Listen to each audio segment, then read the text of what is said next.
اور اج اسی اتنے جمع اس واسطے ہوئے ہیں کہ اسی اپنی آخرت کو یاد کر سکیں. اللہ پاک میرے تواڈے اگلیاں منزلاں جتنی بھی منزلیں آسان فرمائے. حضرات گرامی، میں کیونکہ اکثر بیش تسی سنتے رہندے ہو، بلاد تمہید و تاخیر حضرت صاحب دے نال میں وعدہ خلافی نہیں کرنا. اور حضرت دے تقریر جس وقت انہوں نے میں کیا سی وہ تقریباً 2 منٹ رہندے نے. 2 منٹ کے اندر اندر میں حضرت کا تعارف پیش کرنا چاہ رہا ہوں کہ حضرت الحمدللہ ثم الحمدللہ، جس طریقے نے میں پہلے عرض کیتا ہے کہ ایک عظیم خانوادہ تے عظیم چشم و چراغ نے. آپ دے دادا سرکار مناظر اعظم رحمت اللہ علیہ انہاں دی موجودگی دے وچ سانو اہل سنت نو کسی گوانڈی دا خطرہ نہیں ہوندا سی. اول گوانڈی ساڈے کول ڈردے سن کہ کوئی گل بات کر دیتی ہے تو سرکار مناظر اعظم نے ڈنڈا آ کے سارے سڑ وچ وجانا ہے. تے آپ دے والد حضور عالمی مبلغ اسلام رحمت اللہ علیہ کسی تعارف تے محتاج نہیں ہے. حضرت دی زیارت الحمدللہ بندہ فقیر نے کافی بار کیتی ہے، پر ایک واقعہ ضرور تھوڑے نال میں شیئر کراں گا. وہ یہ جس تک میرے ناقص ذہن چل رہا غالباً حضرت 98 کی گل ہے. ویری بیک ٹائم 98 حضرت صاحب رحمت اللہ علیہ نو آپ دی وفات مبارکہ وصال مبارک جد ہوئی، آپ نو امانت طور تے ایک جگہ تے دفنایا گیا سی. اور 4.5 سال دے بعد حضرت نو قبر مبارک وچوں کڈیا گیا سی اور الحجاز دے وچ انہاں نو دفنایا دوبارہ گیا سی. 4.5 سال گل منہ نال کرنی بڑی آسان ہے، پر اے بھی گل ذہن رکھو 4.5 سال بندہ زمین دے وچ سی. 4.5 سال تو بعد جس وقت حضرت صاحب نو قبر مبارک وچوں کڈیا گیا آپ دے تابوت مبارک نو، تے ہر طرف خوشبو ہی خوشبو ہو گئی سی. اگر تسی اس گل تے سبحان اللہ نہیں کہہ سکتے تو پھر اللہ ہی حافظ ہے تہاڈا. ہر طرف خوشبو ہی خوشبو ہو گئی. اور صرف انی گل نہیں، جس وقت حضرت دے تابوت مبارک نو کھولیا گیا اور آپ دے کفن مبارک یعنی کہ انہوں دے چہرے مبارک تو ہٹایا گیا، الحمدللہ ثم الحمدللہ حضرت صاحب دا چہرہ مبارک جگ مگ نور اللہ نور اللہ سی. اور کیوں نہ ہوندا؟ کیونکہ لوکاں مینوں آن ڈرایا رات قبر دی کالی، پر میں سنیا اس نے اتھے آنا جدے منڈے کملی کالی.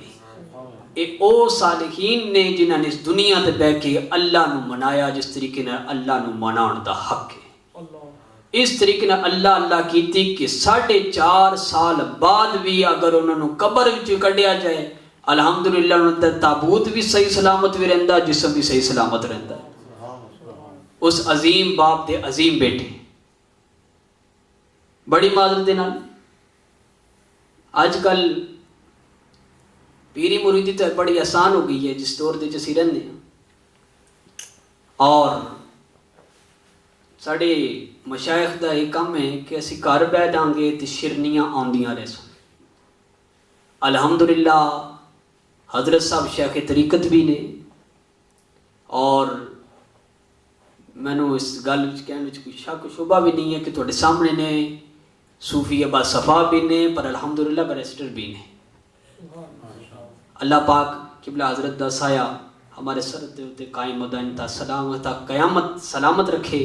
اللہ پاک انہاں نو صحت کاملہ عاجلہ عطا فرمائے اور حضرت نو اللہ پاک عمر حضری عطا فرمائے. بالحق سے تمخید و تاخیر میں حضرت کو ہی دعوت دیتا ہوں کہ تشریف لائیں اور تشریف لا کر اپنے مواضع حسنہ سے میرے اور آپ کی قلوب کو منور فرمائیں.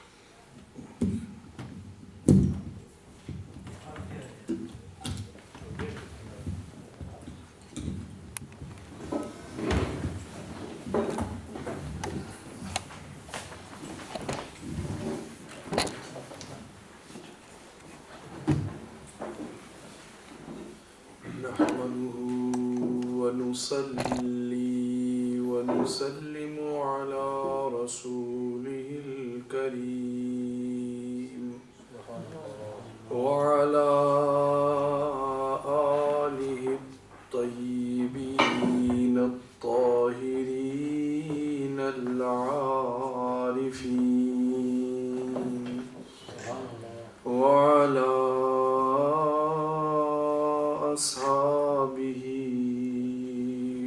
وأوليائه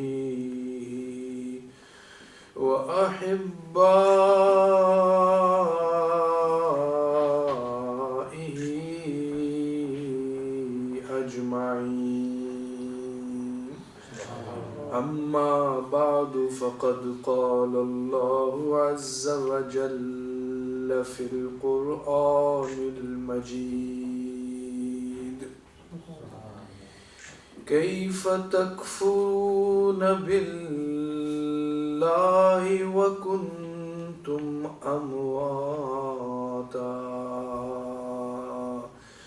فأحياكم ثم يميتكم ثم يحييكم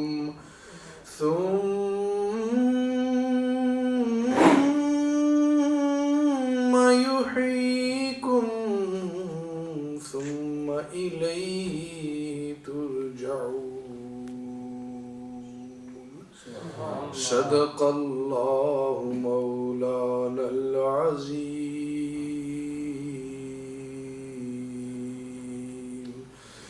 وقال جل جلاله وعم نواله في شأن حبيبه مخبرا وآمرا: إن الله وملائكته يصلون على النبي يا أيها الذين آمنوا صلوا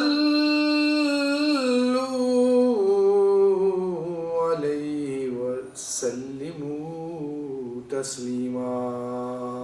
اللهم صل على سيدنا مولانا محمد وعلى آل سيدنا ومولانا محمد وأصحاب سيدنا مولانا.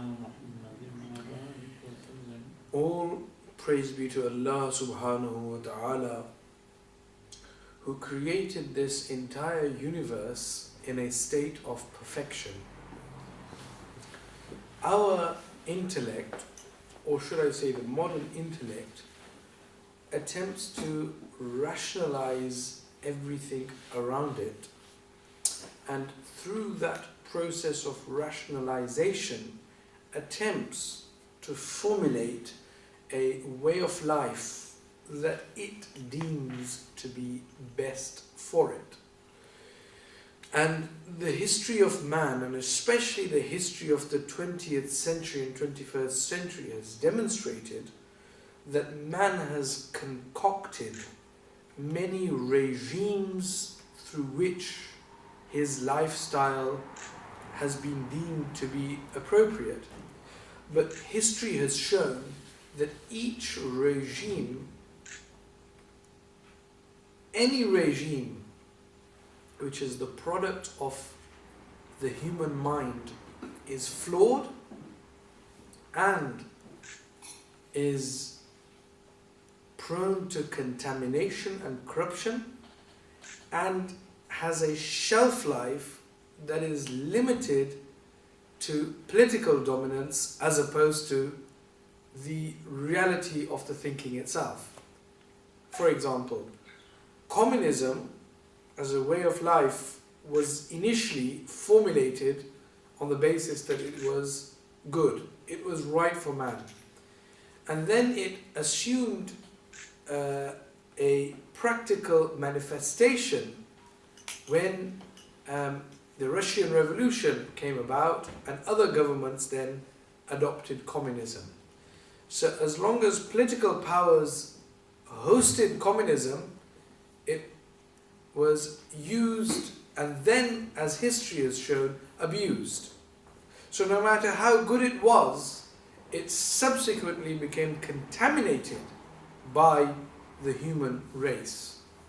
So either the thinking has a shelf life, or no matter how good the thinking is, because it's manned by man, and so therefore it's always going to be prone to corruption. And therefore the human ideology that we have witnessed over the last several centuries has produced misery, chaos, mayhem, and ultimately a lifestyle that confuses the modern man. There are many diversions. Secularism, capitalism, materialism is the latest of these formulations.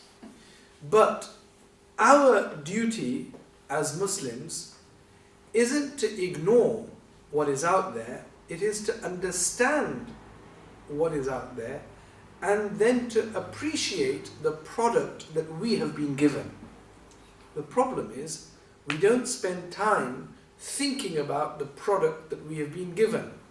I often give the example that you could buy the most sophisticated computer in the marketplace, and if you don't read the instruction manual of the manufacturer, and then if you mess up the product, you can't claim your ignorance by writing to the manufacturer and saying, well, your product is rubbish. The manufacturer clearly says that if you want to use my product to the best of its capability, then before you press the start button, before you push the power button on, make sure you read the instruction manual that I've given with this technological gizmo, whatever. Allah subhanahu wa ta'ala created this universe and inserted the data of this entire universe in His computer system, and His computer or hard disk isn't in the cloud. His hard disk isn't the product of human beings. His hard disk is called the Lawh-e Mahfuz.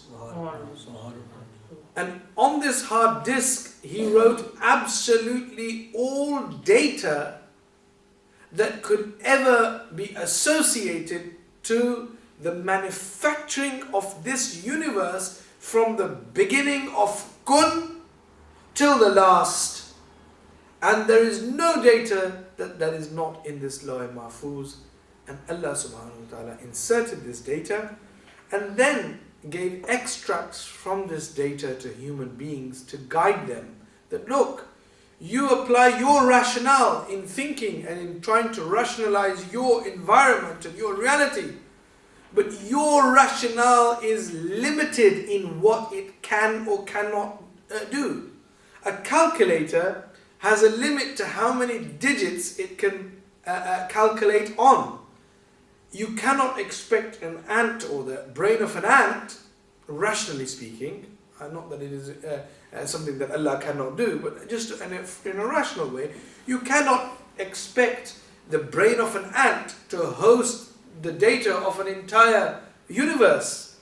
Proportionally, it's not possible.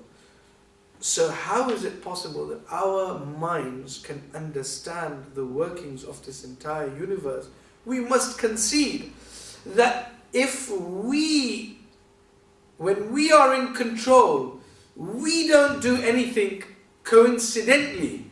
For example, this morning when you woke up, you wore clothes. When you got out of bed, you wore clothes. You changed your clothes. You didn't just wear any old clothes, or you didn't just coincidentally get changed. You chose which clothes you were going to wear. That decision was a product of your mind, and you went through a process. So the clothes you are wearing now is not accidental. It's not coincidental. So if the clothes on your body are not coincidental, how in the world do you expect that everything in this universe is coincidental? It is inconceivable. Someone somewhere has designed everything. Look at your face in the mirror. Who designed your nose? Who designed your eyes? Who designed your ears? You didn't design them. Someone somewhere designed you, to the extent that there is no nazir or misal, no replica of you in this entire universe. And yet there are millions and billions of human beings. But you are exclusive. Who gave you that exclusivity? Was it just the product of chance? Because that's what the modern mind wants to tell you, that you are here coincidentally. You are here out of chance, through the product of evolution. But Allah subhanahu wa ta'ala says, no. Each and every one of you, I fashioned you in the way that I wanted, in accordance with my desire. Every one of you, your face. He says in the Quran, هُوَ الَّذِي يُصَوِّرُكُمْ فِي الْأَرْحَامِ كَيْفَ يَشَاءُ. It is He who fashioned your face in the womb of your mother. Now how, why, you didn't have a role to play, but He did it. So your face is not coincidental. How can you imagine that everything that happens to you on a daily basis is coincidental? How many thousands of people are in Leeds? But it's not coincidental that you came here. Someone somewhere wanted you to be here. Nothing is coincidental. This is a hardware, and within this hardware there is a software system, and that software is called fate, qismat, taqdeer, whatever you want to call it. And that manufacturer who created us has now given us freedom and liberty to now make decisions. This water doesn't have the freedom to choose where it wants to be. Its fate depends upon me. I can leave it in there, I can drop it on the floor, I can drop it on the table, I can throw it at you. But Allah subhanahu wa ta'ala created the human race with choice, with the ability to make a decision, and said, oh human, remember, I have given you free thinking. I have given you cognition. I have given you intellectual abilities. But don't try to be big-headed and regulate your lifestyle according to the way you think is right. Do it in the way that I have prescribed in the Quran and Sunnah. Why? Because your lifestyle with your mind will produce deficit, defect, and will not give you fruition to your life the way it should be. But if you act in the way that your manufacturer has said, then you will achieve your goal in this dunya and in the hereafter. But we are not interested. Our interest lies in just practicing Islam as a ritual worship, as a ritual way of life, where we just do and don't do, and we don't think about it. But if we start to think about what we are designed to do, Allah has given us the choice. Relax. You don't have to do anything. But then He gives us the choice. It's Saturday afternoon. How many of you have been working hard all week? Whether in colleges, schools, universities, or in offices, or in your business? Who doesn't want to relax on a weekend? Is that not what the weekend is designed to do? No. There are those who are sitting in their homes peacefully relaxing. What is your problem that you're sat here? Why are you sat here? Is it just for you to simply pay lip service to a system? No.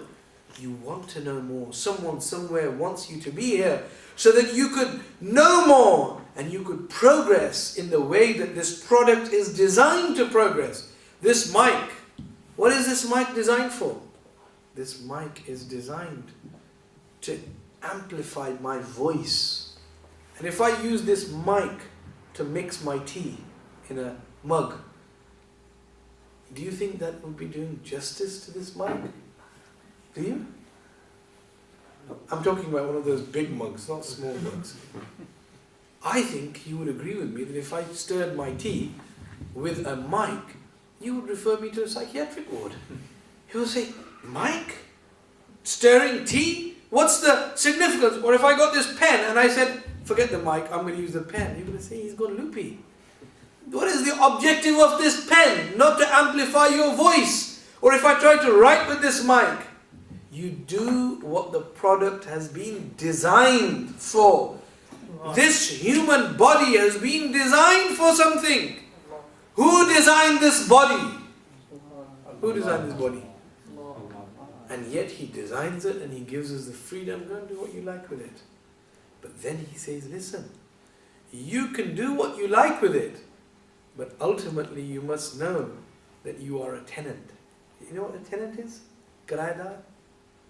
Now imagine, have you ever hired a car? Have you ever hired a car? Let's pretend that I hire a car for 1 week. For 1 week.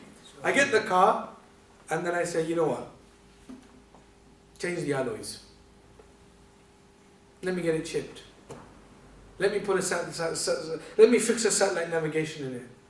Let me decorate it. Let me put, a new bumper on it. People are going to say, Bewakoof, you've taken out a lease car, a hire car. You're going to give it back in a week and you're spending all this money on it. How stupid. It's not yours. In a week's time it's going to go back to its own owner. I know that, doesn't matter. Let me enjoy the 1 week. Put new alloys on it. Put new bumper on it. Put new sound system in it. Put, the big speakers, the one that, I don't know about your end of their cars. Oh yeah, big music, It's only one. No, let me enjoy them. Let me enjoy it. Let me make the most of it. It's a bit of a goof. For 1 week you've got a car and you're spending so much money on a vehicle when you know, you idiot, you're going to give it back after a week. Who is this going to benefit? Is it going to benefit after the week? The owner is going to be laughing at you and saying, thank you very much for putting new alloys on there. Thank you very much for upgrading the navigation or this. Thank you very much for... But the whole idea is that you spend for yourself, not for the owner. Ladies and gentlemen, brothers and sisters, this body that you are living in, this is subject to a lease. We are just tenants. We are just tenants. But our existence is not limited to this body. Our existence is not limited to this body. We existed even before the body existed. And we will continue to exist even if this body finishes. But until our existence exists through this body, we are tenants. This is a tenancy. And the owner of this body will ask us, I gave you this. Tell me what you did with it. Tell me how you treated it. Tell me, did you conform to the terms of your lease? So we don't know any terms of our lease. Yes. Our existence existed billions and billions of years ago. This body which we have is limited in its date of birth and date of death. But our existence is not limited in this period. For example, your date of birth, if I ask you your date of birth, for example, Haji Sahib is here, he's a very elderly gentleman. His date of birth is going to be different to someone sitting who's a child. But that's your physical date of birth. This body does not consist just of body. It consists of two things. And that is soul and body. Without the soul, this body is nothing. It's like a piece of meat. When this soul leaves the body, no matter how good it is no better than the meat in the meat shop. That doesn't mean to say now you eat it. But it is no better than that. Science, medicinal science, revolves its whole study around this body. But you could get the best doctors in the world and ask them to operate on a dead body. Will they resuscitate a dead body? Why? You get the best doctors in the world and you said, here, resuscitate this body. Will they resuscitate it? Why? I ask you why. Come on, answer me. Why would they not resuscitate it?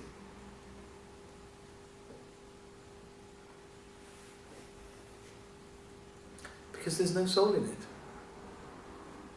But you would ask the doctors, what have you got to do with the soul? In all the science and all the technology that you have, what do you know about the soul? The answer is nothing. We don't know anything about the soul. So then you would laugh at science and you would say, your science revolves around the presence or absence of a soul. You don't know anything about the soul. When the soul is in, no matter how advanced your body, your science is, you cannot give it structure until the soul does not operate from within the body. A body could be paralyzed, but because the soul is not acting or not doing tasarruf through the body can't do anything. So our existence consists of how many things? Body and soul. Our body is, the date of our body and the date of birth and the date of death is limited. But our soul is a much longer and a much more aged creature.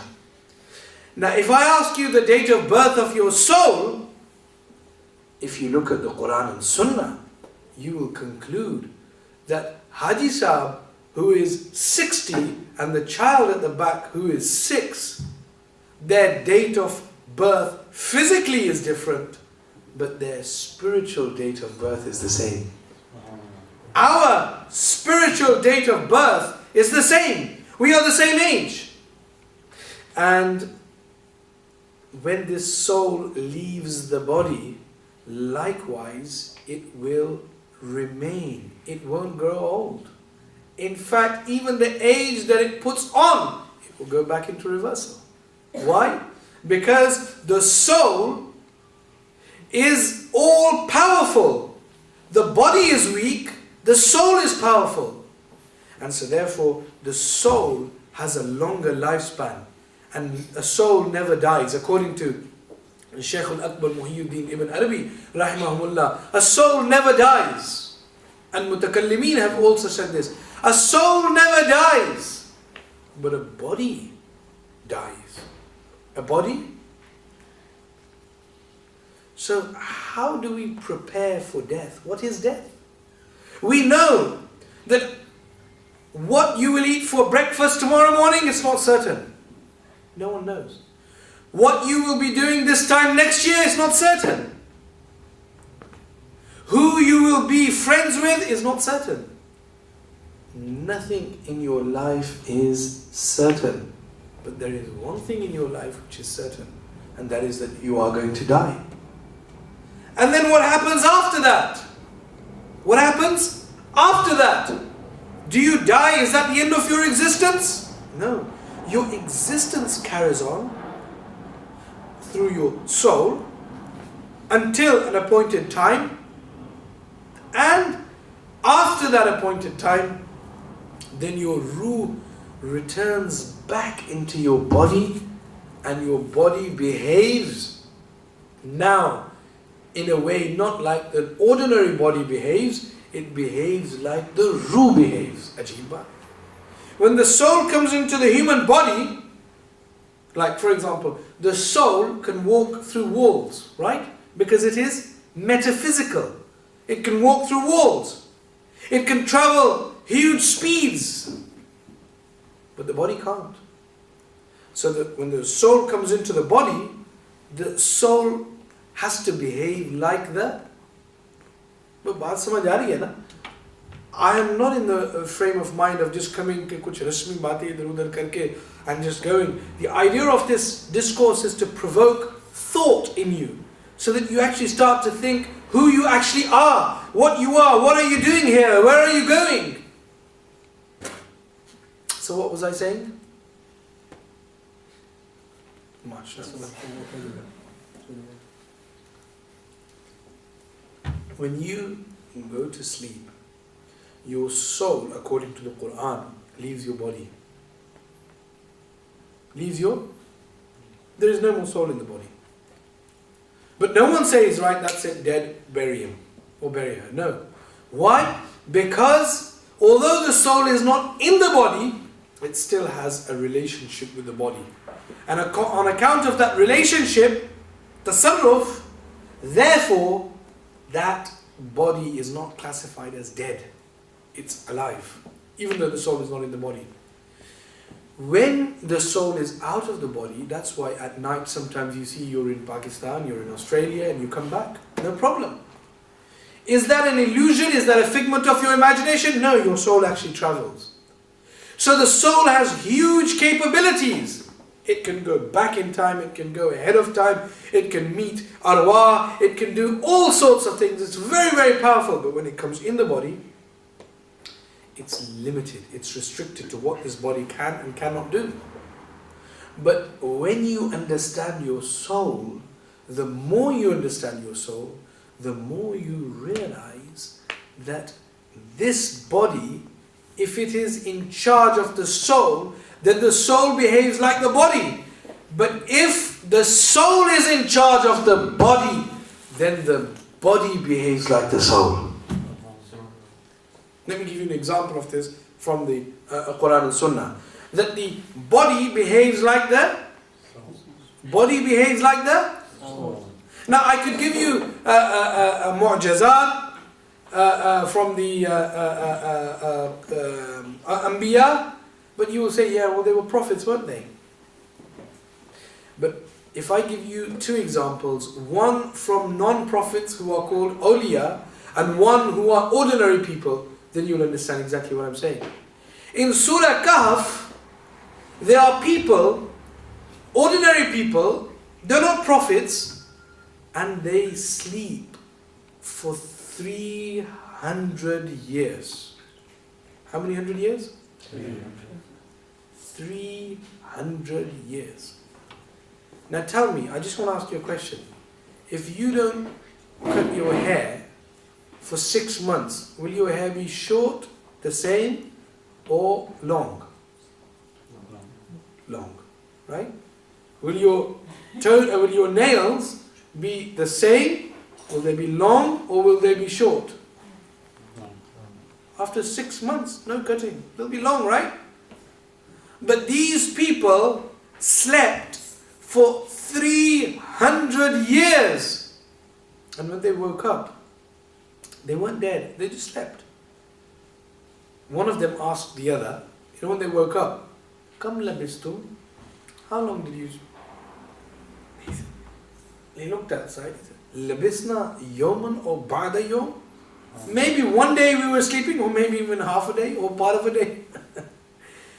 After 300 years, their nails didn't grow, their hair didn't grow. They were exactly the same way as they were 300 years ago.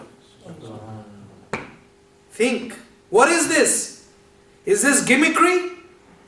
Is this witchcraft? Nauzubillah? No, what is this? And I could give you many more examples from the Quran. Time doesn't permit. Those examples relate to Anbiya. I've given you one in relation to awliya.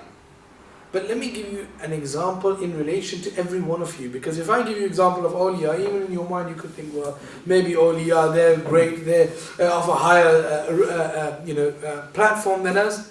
But every one of us sitting in this room, there will come a time in our life that our body will behave like our... Is everyone understanding what I'm trying to say? Your body will behave like your soul. When? The hadith is very equivocal upon this. when your relatives or your friends, your comrades, colleagues, they bury you, and when they leave you in your grave, your body is buried, you hear their footsteps leaving you. And then when they leave, they depart from the graveyard, 2 angels come. This is in Sahih Hadith. 2 angels come. And what do? If you look at the Hadith, what is the first thing they do? They make you sit up. They make you sitting, standing, lying. Is this related to the soul or to the body? Come on, you've got to think. Body. To the? Body. Why? Because the soul is already standing. It's not laying with the body. In fact, there's a hadith of the Prophet ﷺ when the janazah goes, the janazah is going, let's pretend there is a janazah. And Haji Saab's janazah is there. So Haji Saab goes to his relatives and he says, the hadith says this, Haji Saab talks to his relatives and he says, Qaddimuni, Qaddimuni. Hurry up, hurry up. He's talking to them. They don't know he's talking to them. He sees them. They do not see him. He talks to them. They can't understand him. Animals understand.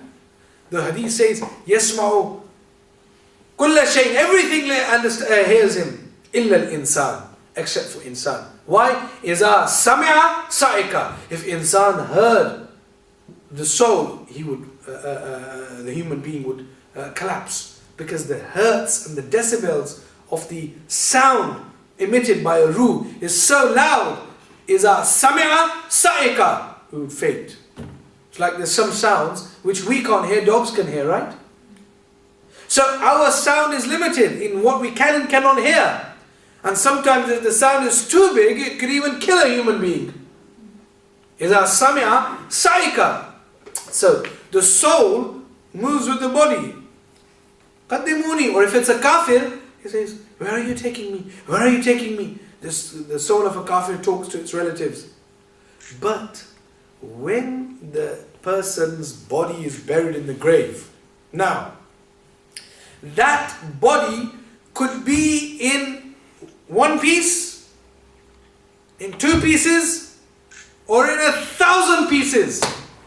Allah subhanahu wa ta'ala, even if the body is in 1,000 pieces, Allah subhanahu wa ta'ala orders his angels to put that body back into 1 piece.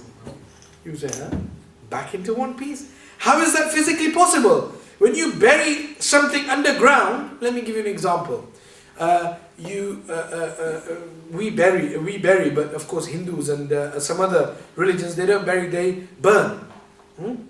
So what happens is they take the ashes and some throw them into a piece of land, crematorium they call it, and some throw it in the Ganga. And so therefore, we say, where is the body? How is the hadith says the angels make the body sit up?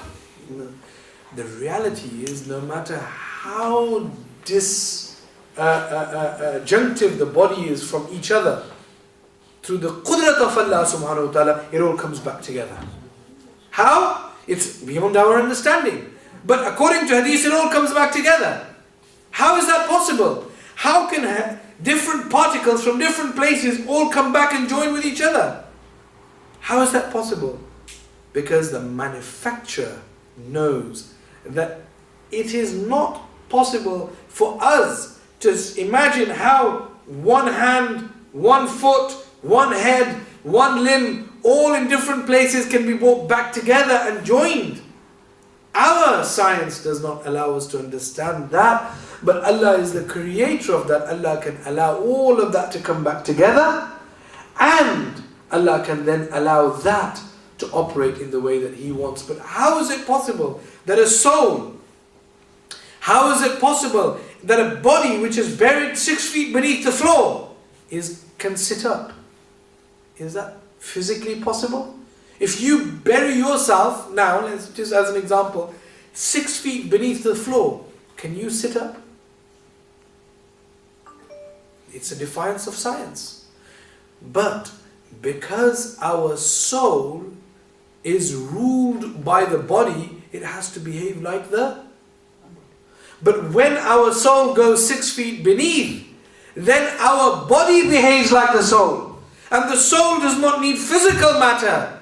The soul can behave beyond physical matter. And so therefore, when physical matter is associated to the soul, it behaves like... And this isn't something that's just imaginary or gobbledygook. In the world of physics, there's a theory called the theory of particle duality.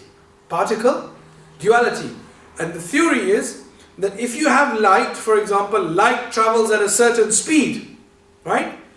But if you have certain particles associated to that light in the right proportion, if those particles are associated to that light, then those particles behave like the light. They behave like that. So now you can imagine, what is the rule? The rule is light. The rule is, and this body is our particles. So the particles behave like light. And so therefore Allah returns the soul into the body, and then the body behaves like the ruh.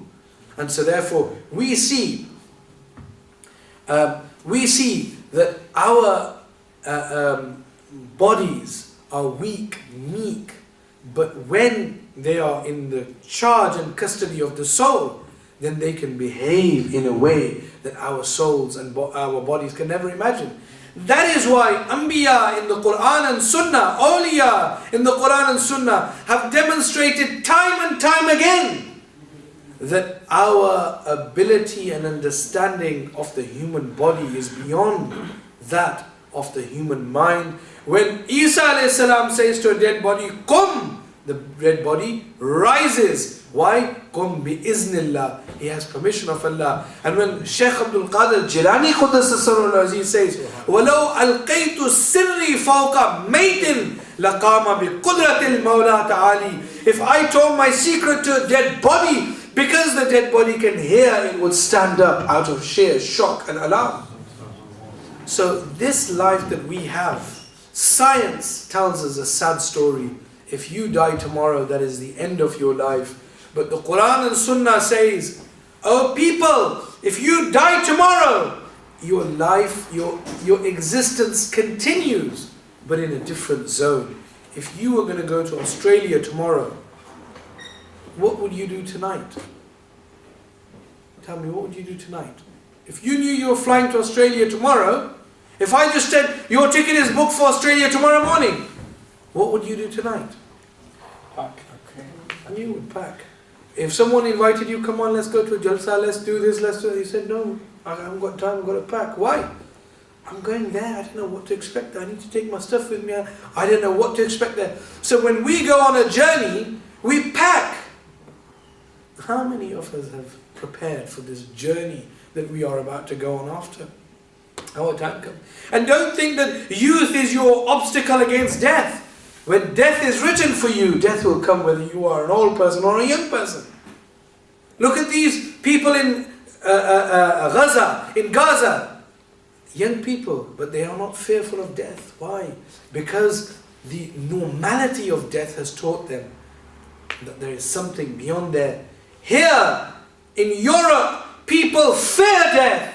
There, they don't fear death. Why? Because they know there is existence beyond that death. Here, people fear death because they don't know what is beyond that. There is no scientific proof. But as people who study the Quran and Sunnah, we know that our life continues even when we die. That is why be prepared for that moment. Because what happens afterwards, we don't know. But one thing for sure we know is that A, we are going to die, and B, when we die, no matter who we are, we will meet Allah subhanahu wa ta'ala. We will meet Allah subhanahu wa ta'ala. If I told you, by the way, tomorrow morning you're going to meet Queen Elizabeth, would you say, yes, I want? Relax, chill, don't worry about it. I'll go and meet her, don't worry about it, don't worry about it. You would wake up in the morning, you would brush your teeth or, whatever. You would put on your makeup, men and women nowadays, because both of them do it. You would put your best clothes. You wouldn't go there in your, casual clothes. You would wake up. You would bare your clothes. You would look at yourself 20 times in the mirror. You would put your best perfume on. You would deal with your BO. You would deal with all of these issues. And then you would present yourself. Why? I'm going to see the Queen. So if you are going to see a monarch, you prepare yourself, and yet you forget that every one of you, who knows, within 60 seconds you could be gone, even before 60 seconds. And what's going to happen after that? The angels are going to come to you, and they're going to take you up and meet your manufacturer, your Lord. How many of you actually look forward to it? Be honest with yourself. Go home tonight and say, Oh Allah, do I look forward to meeting you? Ask yourself honestly. When you look forward to meeting someone, you prepare for it. You prepare in advance. So this lecture that I have delivered in short terms is designed to start to generate a process of thinking in you. Who are you? Where have you come from? What are you doing here? Where are you going? What will happen after death? Don't rely on this life. We are tenants of this body. We are kirayadar. One day this tenancy will finish. When? We don't know. But what we must prepare for is what's going to happen afterwards. Let us do dua today. Oh Allah, give us the opportunity to lead our life, whatever life we've got left in us, in accordance to your manufacturer's specifications. Why? Because if we lead our life to your specification, we will be victorious in this dunya, in the qabr and in the hashr. وَمَا عَلَيْنَا إِلَّا الْبَلَاغُ الْمُبِينَ. Jazakallah. Thank Hazrat Sahab for taking the time out and coming to Leeds today. Namaz-e-Maghribs we've probably got 1.5 minutes into it. Those brothers who obviously want to run away, they can go. Please do take the tabarruk with you. We're going to finish off with Hazrat Sahib's going to do dua. After that, inshallah, we're going to read Maghrib here. After we read Maghrib, inshallah, the brothers given ijazat. I thank all of my brothers and sisters who have actually turned up here. May Allah subhanahu wa ta'ala give you the jaza for turning up here. Ameen. I've got a few texts coming in regards to the collection for Gaza. Brother Abdul Mustafa, inshallah, will be leaving next week. Is one of our brothers who was supposed to be coming to the program, but due to a few problems, they couldn't come. If anybody wants to meet him, do meet me, inshallah. He will be coming to my house, I think it's in a few days. Inshallah, all of the collections, what we've done over the Fridays, that we've done anywhere else, will be given to Brother Abdul Mustafa, or maybe possibility as well of Brother Shafiq from my channel, who is supposed to be coming to see me. I know that he was supposed to go on the 9th of August, but due to some security reasons, Brother Shafiq couldn't go, but Brother Abdul Mustafa, inshallah, will be leaving next week. So we will leave a bouquet by the door, whoever wants to give anything. Jazakallah fi darain. Inshallah, Hazrat Sahib will do dua. After that, we'll read Namaz-e-Maghrib, and way backwards. If some brothers can set out the way we can read Namaz again. اللهم صل على سيدنا ومولانا محمد معظم الجود والكرم وعلى آل سيدنا ومولانا محمد وبارك وسلم وصل عليه اللهم يا حبيب التوابين تب علينا ويا أمان الخائفين آمنا ويا دليل المتحين دلنا ويا هادي المضلين اهدنا ويا غياث المستغيثين أغثنا ويا رجاء المنقطعين لا تقطع رجعنا ويا راحم راحم العاصين ارحمنا ويا غافر المذنبين اغفر لنا ذنوبنا وكفر عنا سيئات أعمالنا وتوفنا مع الأبرار. یا الہ العالمین ہماری اس نشست کو اپنی بارگاہ میں شرف قبولیت عطا فرما. یا الہی جو اس میں کہا گیا ہے، سنا گیا ہے، سنایا گیا ہے، اس کے صدقے میں ہماری دنیا اور عقبہ کو باعزت و باآبرو فرما. الہ العالمین اس پہ عمل کرنے کی توفیق عطا فرما. جو بھی بقیہ زندگی ہم میں باقی ہے اس دنیا فانی پہ الہی اپنی اتباع کرنے کی توفیق عطا فرما. اپنے محبوب اعظم صلی اللہ علیہ وسلم کی اتباع نصیب فرما. یا الہ العالمین نظام دجالیت سے محفوظ فرما. نظام مصطفیٰ کا ذوق عطا فرما. یا الہ العالمین دنیا اور عقبہ میں ہمیں ایمان اور عرفان و ایقاع کی دولت عطا فرما. اور جب ہمارا آخری وقت ہو ہمیں ہمارے لبوں پہ کلمہ نصیب فرما. قبر میں حضور علیہ السلام کی معرفت نصیب فرما. حشر میں ان کے جھنڈے کے نیچے جگہ عطا فرما. ان کی شفاعت عطا فرما. یا الہی جو ہم میں سے بیمار ہیں انہیں شفاء کاملہ عطا فرما. بالخصوص آج کی اس نشست سے فائدہ اٹھاتے ہوئے الہ العالمین ہم اپنے بہن بھائی جو غزہ میں آباد ہیں ان کے لیے دعا کرتے ہیں. ان کی مال جان عزت و آبرو کی حفاظت فرما. جو غاصب اسرائیل ہے الہی جو ان کے خون سے رنگا ہوا ہے یا اللہ اس کو نیست و نابود فرما. مسلمان ممالک کو شرم و حیا کی دولت عطا فرما. فلسطینیوں کا درد ہمارے سینوں میں عطا فرما.